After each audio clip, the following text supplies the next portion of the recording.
Você com certeza já escutou em algum momento o nome Bolsa de Valores. De forma bem resumida, a bolsa é um mercado organizado e seguro onde investidores compram e vendem ativos financeiros. Nós conhecemos a do Brasil, a de Nova York, a de Tóquio e por aí vai. Mas você já parou para pensar em como esses mercados gigantes surgiram? Hoje em dia, uma empresa pode abrir seu capital, ou seja, colocar ações na bolsa e dividir seus lucros e prejuízos também com investidores. Mas nem sempre foi assim. Durante a maior parte da história, empresas não tinham ações, investidores comuns e nem essa ideia de comprar um pedacinho de um negócio. Então, quando foi que todo esse movimento financeiro começou? Em que momento alguém olhou para uma empresa e pensou, e se várias pessoas investissem dinheiro nisso juntas? E talvez a pergunta mais importante, por que as empresas sentiram a necessidade de criar ações em primeiro lugar? Alguns historiadores enxergam as primeiras raízes das bolsas nos gregos e romanos. Na Grécia Antiga, as pessoas iam até a ágora, a praça pública das cidades-estado, que funcionava simultaneamente como mercado, espaço político e centro social. Ali as pessoas negociavam grãos, azeite, cerâmica, tecidos e metais. Mas existiam mesas na praça pública chamadas trapezai.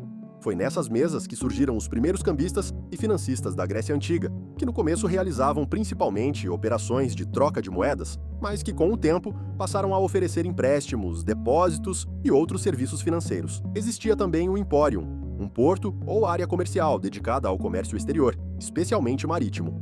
Um dos mais famosos banqueiros gregos do século IV a.C.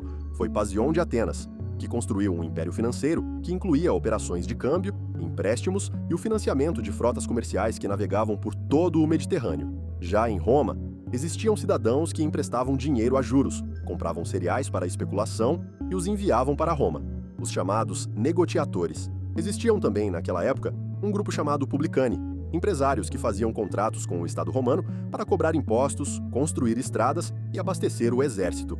Como essas empresas eram grandes demais para uma só pessoa bancar, algumas dessas associações dividiam investimentos entre vários participantes, lembrando de forma distante algumas características das sociedades por ações modernas. Mas essas bolsas da antiguidade não eram iguais às nossas. Elas não tinham um lugar fixo e formal, instrumentos padronizados, que nem os títulos de valor fixo, que podem ser negociados por qualquer pessoa, e nem a transparência dos preços. E durante muitos anos, as bolsas funcionavam de forma informal, descentralizada e limitada.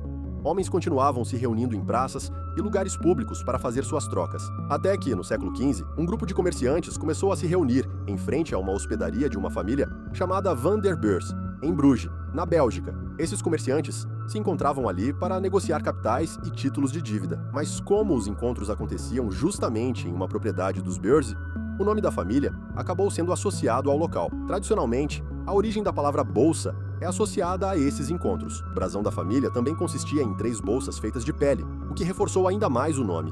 E com o tempo, o termo acabou se espalhando para além da Bélgica. Foi em Bruges, no final do século XV, que a palavra bolsa passou a adquirir o sentido comercial e financeiro que temos hoje.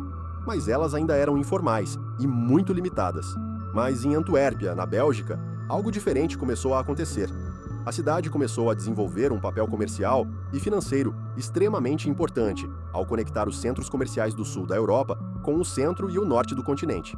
Era por Antuérpia que passavam produtos que depois seguiam para Portugal e Espanha, tanto para consumo quanto para reexportação. Além disso, dali também saíam grandes empréstimos para os monarcas ibéricos.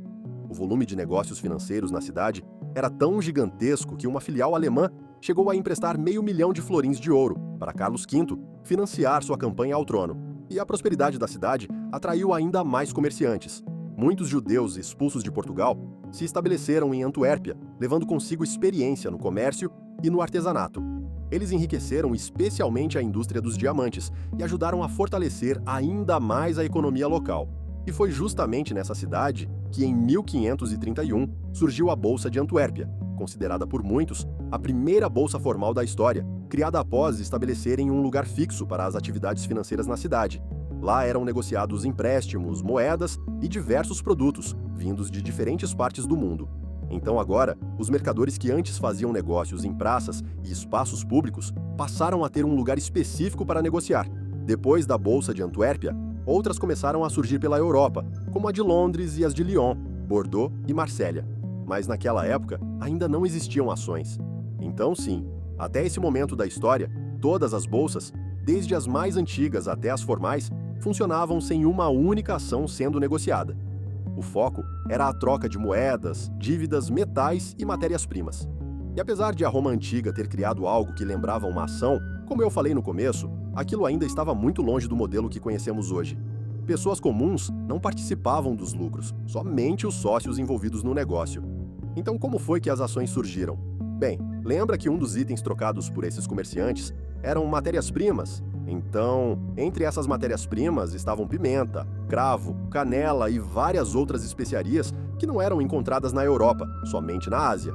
Esses produtos chegavam ao continente europeu através dos navios das grandes navegações, e o comércio dessas especiarias era extremamente lucrativo.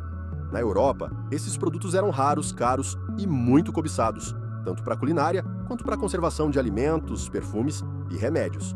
Então, quem controlasse esse comércio poderia ganhar muito dinheiro. Mas navegar para os cantos mais distantes do planeta trazia um risco sério, já que muitas navegações não eram bem-sucedidas. E quando elas falhavam, fortunas eram desperdiçadas. E os financistas logo perceberam que precisavam fazer algo para mitigar todo aquele risco. Então, nos Países Baixos, em 1602, o Estado Geral juntou várias empresas pequenas que competiam entre si em uma única empresa chamada VOC, Companhia Holandesa das Índias Orientais. Essa empresa começou então a dividir o seu capital em cotas iguais e transferíveis, ajudando a consolidar o que entendemos hoje como ações modernas. Mercadores e investidores passaram a comprar cotas da empresa e em agosto daquele mesmo ano já haviam mais de 1.000 investidores no IPO da companhia, ou seja, comprando ações da empresa pela primeira vez. Com a ascensão da VOC, a Bolsa de Amsterdã se consolidou como o principal mercado de ações do mundo, já que a empresa precisava de uma bolsa de valores de grande porte para suportar todas as suas negociações financeiras. E foi na Bolsa de Amsterdã que surgiu o primeiro grande mercado de ações da história. A VOC é considerada a primeira empresa de capital aberto do mundo. E com o passar dos anos, ela se tornou mais do que apenas uma empresa, já que possuía uma verdadeira potência colonial na Ásia do século XVII. Tinha exército próprio, frota naval e até o direito de firmar tratados, conquistar territórios, construir fortificações e controlar rotas comerciais inteiras. Depois de alguns anos, em 1669, a VOC já era considerada a companhia privada mais rica do mundo, chegando em determinados períodos a distribuir dividendos extremamente elevados para seus investidores. E depois da VOC, outras empresas começaram a adotar a mesma dinâmica, tornando-se empresas de capital aberto e atraindo investidores do mundo inteiro. E foi assim que surgiu o mercado de ações moderno. O que começou com comerciantes negociando moedas e dívidas em praças públicas, acabou evoluindo para um sistema gigantesco que hoje movimenta trilhões de dólares todos os dias. As ações mudaram completamente a economia mundial, porque permitiram que empresas arrecadassem quantias enormes de dinheiro sem depender apenas da fortuna de um único rei, banqueiro ou comerciante. Agora, milhares de pessoas podiam financiar um negócio juntas, e isso acelerou o crescimento do comércio, das indústrias, das tecnologias e até de países inteiros. Mas é curioso pensar que tudo isso nasceu da tentativa de dividir riscos. Os comerciantes do século XVII só queriam uma forma de não perder toda a fortuna caso um navio afundasse no meio do oceano. E dessa necessidade surgiu um sistema financeiro que mudou o mundo para sempre. Se você gostou deste vídeo e aprendeu algo novo hoje, não se esqueça de deixar o seu like e se inscrever no canal para não perder os próximos conteúdos. Muito obrigado por assistir. E eu vejo você no próximo vídeo.